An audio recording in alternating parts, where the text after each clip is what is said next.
안녕하십니까 여러분. 역정대감 역상 유튜브의 역정대감입니다. 네, 자 오늘은 48번째 시간이 되겠는데요. 오늘의 주제는 제가 바로 지금 4월달, 5월달, 6월달에는 4.19 혁명, 5.18 민주혁명, 그리고 6월 민주화 항쟁 등 여러가지 민주화와 관련된 역사적 사건이 있었기 때문에 오늘 주제를 한번 우리나라의 민주화 역사에 대해서 한번 알아볼까 합니다. 자, 그럼 이제 강의 시작하기 전에 구독과 좋아요 한 번씩 부탁드리고 댓글도 한 번씩만 더 해드리면 좋을 것 같고요. 자, 지금부터 강의 시작해보도록 하겠습니다. 자, 이제 강의 시작해볼 건데요. 첫 번째는 4.19 혁명이죠. 자, 이제 4.19 혁명이 되겠는데요. 4.19 혁명은 못하는 자, 1960년 4월 19일에서부터 같은 해 4월 27일까지 약 9일 동안 걸친 대규모 항쟁이 되겠습니다. 자, 이제 이 4.19 혁명의 그럼 이제 발생된 계기를 한번 알아봐야 되겠죠. 날짜만 알아가지고는 저희가 아무데나 써볼 데가 없어요. 뭐 연도를 외우는 데는 도움이 되겠다만, 자, 당시 시대 상황을 알아보기 위해서 제가 또 그림을 그려보도록 하겠습니다.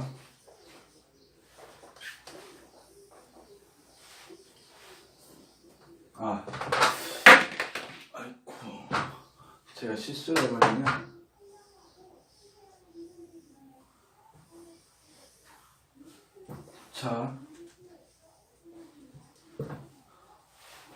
자, 이제 살펴보자면요. 그때 당시 6.25 전쟁이 끝나고 우리나라는 이렇게 북하고 남으로 갈라졌던 상황이었죠.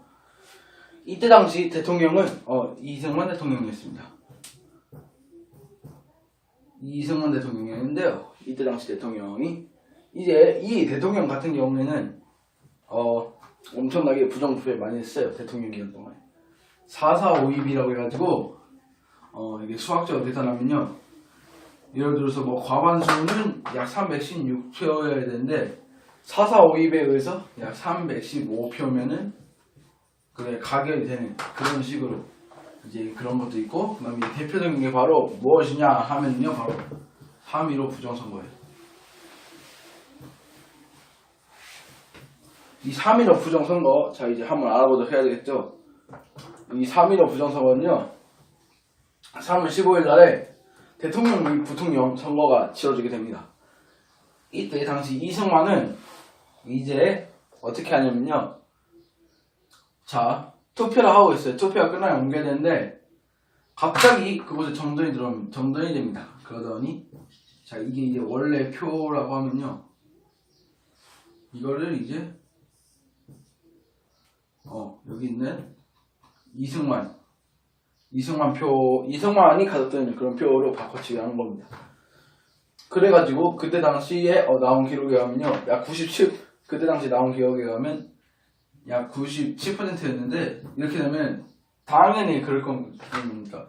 이상하다, 분명 안 뽑았을 텐데 어떻게 97% 나올 수가 있지? 라고 해가지고 그래서 이제 97%가 아니 약간 조정해서 여기서 70% 정도의 수준을 낮춰가지고 당당히 대통령과 부통령 선거가 됩니다. 하지만 이때 이게 잘못됐다는 걸 아는 사람이 있었으니 어느 날 전남 지역에 있는 마산이에요. 마산에 있는 학생들과 시민들은 이제 이거는 빼도 박도 못하는 거짓말이다, 이제 언제까지 이승만이 대통령이 해야 되는 거지? 라고 하면서 이제 들고 일어나요. 그리고 이때 경찰이 무고한 시민들 죽였는데, 그때 당시 같이 껴있었던 마산중의 김주열 열사도 마찬가지였습니다.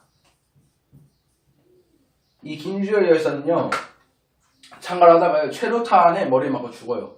그러니까 이제 이게 밝혀지면요, 이승만이 물란이 됐죠. 모르니까 이승만이 시켜, 야 이거 바다에다 던져라 해가지고, 자 이제 이렇게 사람이 있으면 여기다가 돌을 막 매달아가지고 바닷속으로 던져버립니다. 근데 이 돌이 다 빠져나와가지고 4월 10일 날에 어떤 한 사람에 의해서 발견되게 되는데, 말로 말할 수 없는 참담한 그런 모습이었다고 합니다. 그러니까 3월 15일에 죽어서 4월 11일 거의 뭐 한 달 다 되어서야 나타난 거죠.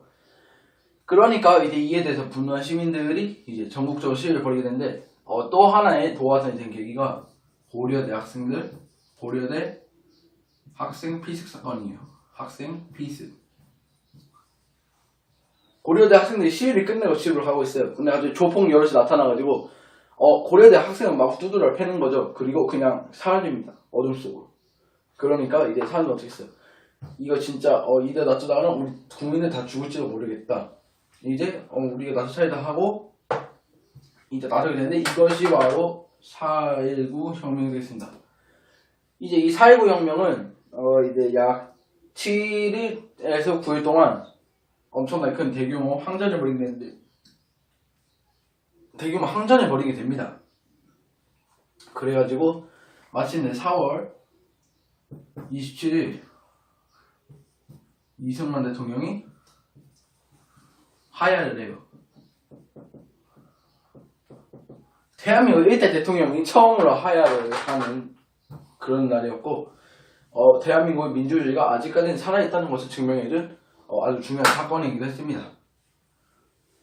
그리고 이제 국민들의 투표를 해가지고 그 다음 총리 내각제로 가요. 대통령제로 했더니 이거 안되겠다. 총리 내각제로 가서 이제 어떻게 하냐면 다음 대통령으로 윤보선 대통령을 뽑고 그 다음 이제 총리를 뽑습니다. 근데 그 총리가 너무 일을 못해요. 우리가 이거 해달라 이거 국민들은 청원 같은 거 하지 않습니까? 요즘에도 그 청와대 게시판에 청원하고 그러는데 그때 당시에도 마찬가지로 청원 같은 걸 많이 했어요. 예를 들어서 뭐 세금 좀 깎아달라 아니면 뭐 여기 고장난데 수리 좀 해달라 뭐 그런 청원들을 하는데 총리가 일을 너무 못해요. 그러니까 이제 당시 박정희 군사사령관이 총리가 너무 어리바리해가지고 일을 잘 못하니까 내가 대신 해야 되겠다 해가지고 대신 그걸 하는데 이게 이제 정변이에요. 6월 정변인데 그리고 이제 계속 떨어지네요. 그 실판이. 그리고 이제 박정희 좋은 대통령이 나타날 때까지는 내가 하고 있다가 좋은 대통령이 나오면 내가 물러나겠다 하고 했는데 그 약속을 지키긴 했어요. 실제로 자기가 대통령이 되는 그런 식으로 말이죠. 제대로 하고 대통령 후보에 올라서 대통령이 되는 식으로 해가지고 이제 박정희가 제3대에서 9대까지 대통령을 하게 됩니다. 약 10여 년간 이제 대통령을 하게 되는데요. 그러다 거기서 이제 공포정치, 유신정치, 그 다음에 대북정치 등 여러가지 활동을 하고 새마을운동 같은 일들도 하시다가 이제 10월 26일에 당시 국정원 중앙정보부장이었던 김재규에 의해서 이제 총에 맞고 돌아가시게 됩니다. 그러고 나서 또다시 대통령을 뽑았어요. 또 대통령 뽑았는데 그때 그 대통령 최규하의 대통령이었어요.